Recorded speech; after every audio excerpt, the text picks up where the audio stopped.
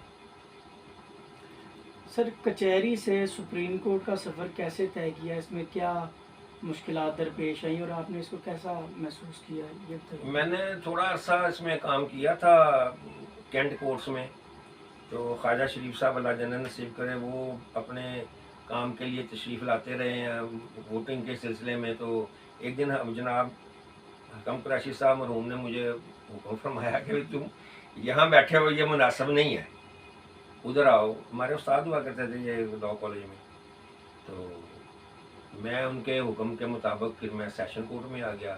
Then I got opportunity to appear before ATC court, دہشت گردی courts میں جو دھرمپورے واقعہ تھی، اس میں بہت عرصہ میں نے تقریباً پھر ایسا ہو گیا کہ میں ادھر کا ہی ہو گیا تھا۔ اس کے بعد جب وہاں سے اس کی شفٹنگ ہوئی ہے اب کچھ عرصہ پہلے، اور کچھ میری کو میڈیکل پرابلمس جو بن گئیں، تو اس وجہ سے میں کچھ اس کے لیکن میں نے آئی کیریڈ آن، اور جیسے جیسے میں اس میں ہمت مار کے کرتا رہا ہوں، پھر میں ہائی کورٹ اور سپریم کورٹ تک چلا آیا، اور بالکل بے خوفی سے اور ذمہ دارانہ طریقے سے ڈیوٹی کر کے تو آیا۔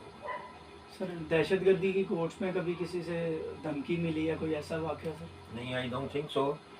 وکیل کو اپنے پارٹی کے ساتھ صرف لائل رہنا چاہیے، اس کے ساتھ اس تک کرے کہ وہ عدالتی امور تک رہے، ان کے گھروں میں جانا، ان کی بزنس پلیس پہ جانا، ان کی شادی بیاہ میں جانا، ان کی کوئی پارٹیز وغیرہ اٹینڈ کرنا، یہ دوسرے فریق کے لیے نا کچھ تکلیف دہ بن جاتا ہے، اس لحاظ سے کہ بھی وہ کہتے ہیں یہ تو انہوں نے گھر چاندہ جانا ہے، لائک دس اینڈ دیٹ، یہ اچھی بات نہیں ہے۔ اس لحاظ سے میں سمجھتا ہوں کہ one shouldn't go any where, صرف اپنے کام سے کام رکھیں۔ بفضل خدا کوئی دوسرا فریق جس کو قتل، اب میں مرڈر کیسز میں ہوتا کسی نے مجھے کبھی کوئی دھمکی نہیں دی، because I never try to tease anybody, جو میرے اپوننٹ ہیں ان کو بھی نہیں، اگر انہوں نے کچھ کہہ بھی دیا ہے تو جج صاحب کو ریکویسٹ کر دیا کہ جناب ان سے کہیے کہ میرا تو یہ صرف فار دی ٹائم بینگ معاملہ ہے۔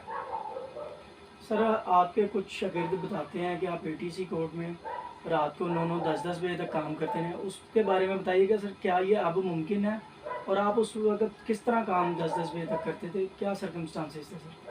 وہ میں آپ کو ایک بات بتاؤں کہ یہاں پر جناب احسان صابری صاحب جج صاحب تھے وہاں پہ ATC میں، تو وہ اکثر اپنا ٹارگٹ کو بہت پورا کرتے رہتے تھے، اور ایسے کرتے تھے کہ وہ 3-4-5 بج جانا تو ایک معمول تھا نا ان کا، تو اگر کوئی کیس اٹکا ہوا، کوئی گواہ حاضر ہے تو وہ گواہ کو واپس ہی نہیں جانے دیتے تھے، وہ کہتے تھے کہ آئے ہوئے ہیں نا آپ گواہ کر کے ہی جائیں گے آپ۔ تو اس میں وہ ایک شہید ہو گئے ہیں ہمارے جامعہ نعیمیہ کے پروفیسر تھے نعیمی صاحب، ان کا کیس تھا، تو اس میں 52 کے قریب ملزمان تھے، تو اس میں ایک دن بلکہ 2-3 دن وہ متواتر کیس چلتا رہا، تو 8-9 بج جاتے تھے رات کے، لیکن وہ تھکتے نہیں تھے، وہ بڑے ہمتی جج تھے، he was very honest person. وہ مجھے علم میں آیا کہ جتنی دیر وہ جج رہے ہیں وہ گھر آ کر اپنی ننگی چارپائی پہ سوتے رہے ہیں بغیر بستر بچھائے۔ تو میں نے ایک دن ان سے پوچھ لیا تو کہنے لگے کہ بس یہ میری اور اللہ کی بات ہے۔ سر اچھا قابل اور پروفیشنل وکیل آپ کی نظر میں کون ہوتا ہے، اور ینگ لائرز کے لیے کیا کہنا چاہیں گے، کیسے اچھا اور پروفیشنل وکیل بنا جا سکتا ہے سر؟ دیکھیے جی، جب بھی آپ کو کوئی کیس ملتا ہے آپ اس میں پوری دیانتداری سے کام کریں۔ کچھ وکلا کا اپنا کنسیپٹ ہے کہ جی اس میں فیس نہیں ملی تو میں نے اب تک اس کیس میں نہیں جانا، یہ ان کی اپنی سوچ ہے۔ تو میرا تو یہ خیال ہے کہ جب آپ کے پاس کسی کے معاملات طے ہو گئے ہیں تو آپ اللہ کے بھروسہ رکھ کے کیری اٹ آن۔ سورہ بقر میں اللہ تبارک تعالیٰ کا ارشاد ہے کہ آپ جتنے کے لیے جتنی محنت کریں گے آپ کو اس کا اجر ضرور ملے گا۔ تو اس حوالے سے بھی میں کہوں گا کہ آپ کو محنت کرنی چاہیے، اگرچہ لوگ بہت سارے ایسے ہیں کہ جب ان کا کیس ختم ہو جاتا ہے بقایا جو پیسے رہ جاتے ہیں فیس وغیرہ کے، یہ پروفیشنلزم کے حوالے سے انٹرنل باتیں کر رہا ہوں میں، تو وہ رہ جاتی ہے جو فیس وہ واپس تقریباً 90% ملتی ہی نہیں ہے۔ تو لیکن یہ ہے کہ اگر کسی کا کام بنا ہوا ہے تو اس کو، یا کسی کا کام تھوڑی سے پیسوں کی وجہ سے اس کو سزا ہو جائے، یہ تو کوفت سی ہوتی ہے دماغ کو میں۔